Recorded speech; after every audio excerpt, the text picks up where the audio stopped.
and welcome back to OCD Coded. My name is Erin Brown, licensed marriage and family therapist and mental health counselor.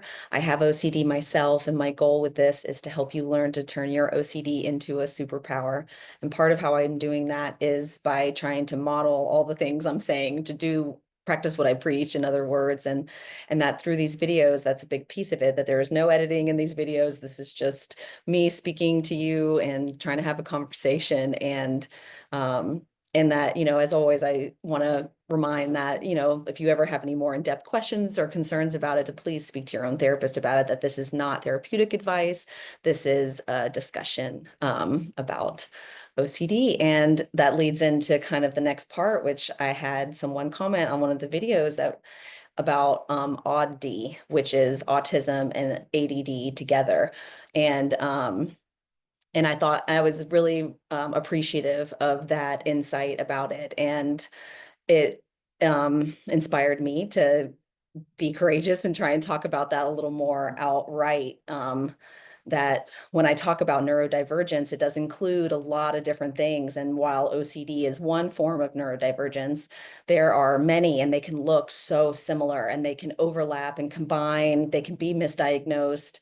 And I definitely want to make sure to include that in there, that, about how I can be more inclusive and say those things, not that it's just OCD, but like that the more of the point for me is that the specific diagnosis isn't as like that all of them, how you can help is the same, is kind of the thing, that there is concern for me in this current season of our world that, saying, certain diagnoses comes with a cost or a fear or a judgment or a banishment even. And that part of the reason I had chosen OCD was because of like I chose an OCD to focus on was because it was one of the ones that wasn't seen as much as neurodivergence. It was seen as an anxiety disorder before, and now how it's kind of been switched to the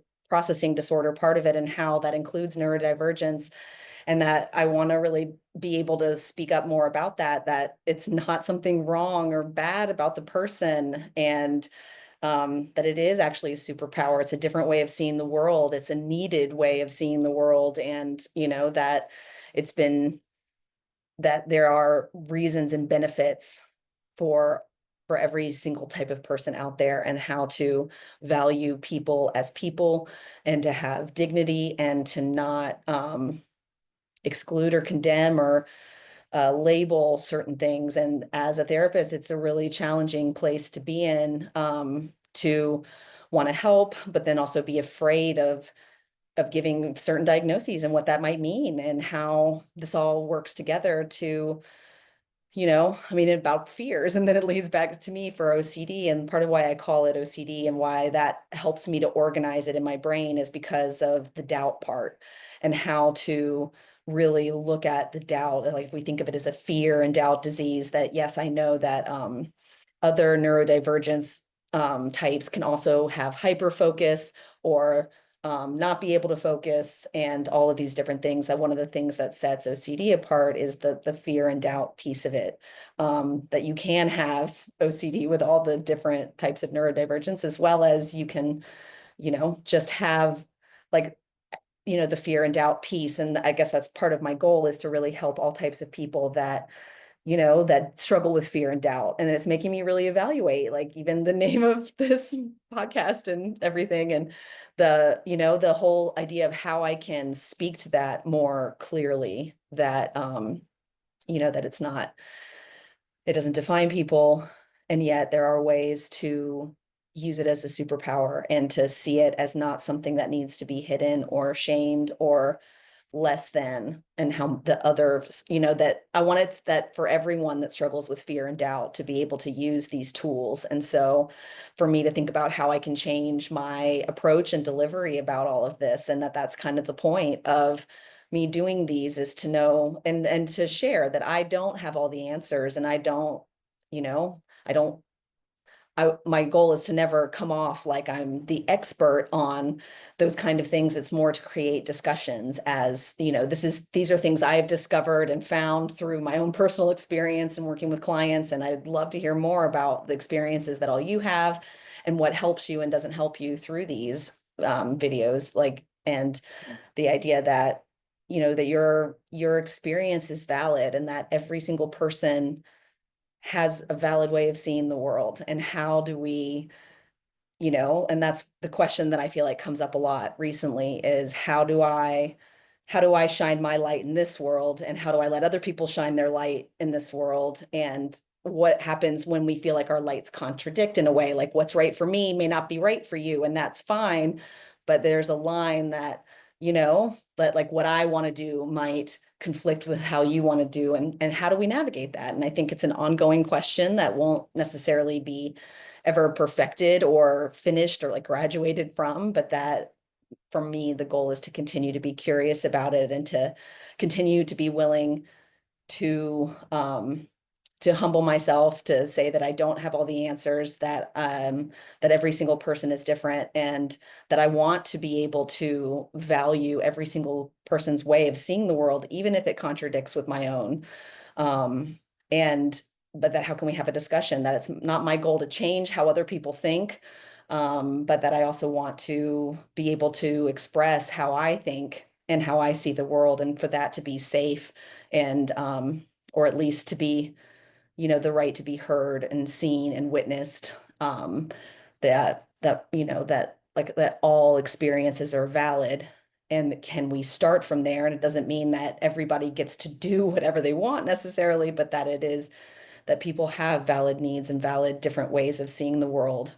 And then if we can honor that and come together and have some of these maybe more in-depth discussions about how we can do that together. How can I honor my way, my light, and honor your light at the same time? Can we do this? And I really believe it's possible. And I really think it's time to start having more in-depth conversations about it. And I have fear about it and doubt, which shows me that it's something that I need to do. That's something that I've learned to take as a signal that if I'm avoiding something or if I have fear and doubt about it, the more that, and the more I avoid it, maybe the more important it is that I do it. And I've been feeling that way a while about these videos, that it was important to start to speak out about how do we value humans? How do we value different people?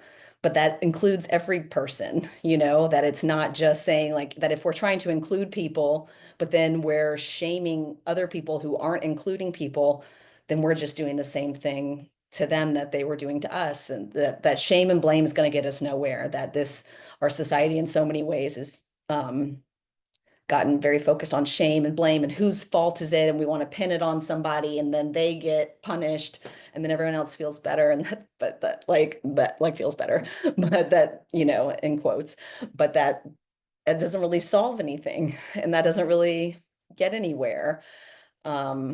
Like how can we bring different voices to the table and honor different voices, and really, but then even the voices that we disagree with, the voices that I think, I just can't even begin to understand, or I think are, really challenging for me to accept. How do I accept that that is someone's worldview? And how do I honor that without shame and blaming them and turning around and doing the same thing they were doing to me, but then, and still being able to have dialogue and respect and dignity, and how important those words are for to keep in mind, I believe, in this day and age. And so those are some of the thoughts. And I'm still nervous talking about it. And I will plan to talk more about it. And it has me thinking about how I'm going to move forward in this and how I want to shine my light in the world and how I want to start to practice that. Like, how do I, maybe have on here more people that disagree or have a different viewpoint, or, that just how do we come together? How can we honor our light and honor others' lights as well? And it's a question I will continue to grapple with, and I would love to hear y'all's thoughts on it. And and then I think about that too with my, possibly Southern accent that comes out. I don't hear it, so I wonder about that. But that, having in the South of the United States, I guess I should say, but that being from there myself, I feel like I've gotten to see a lot of different perspectives.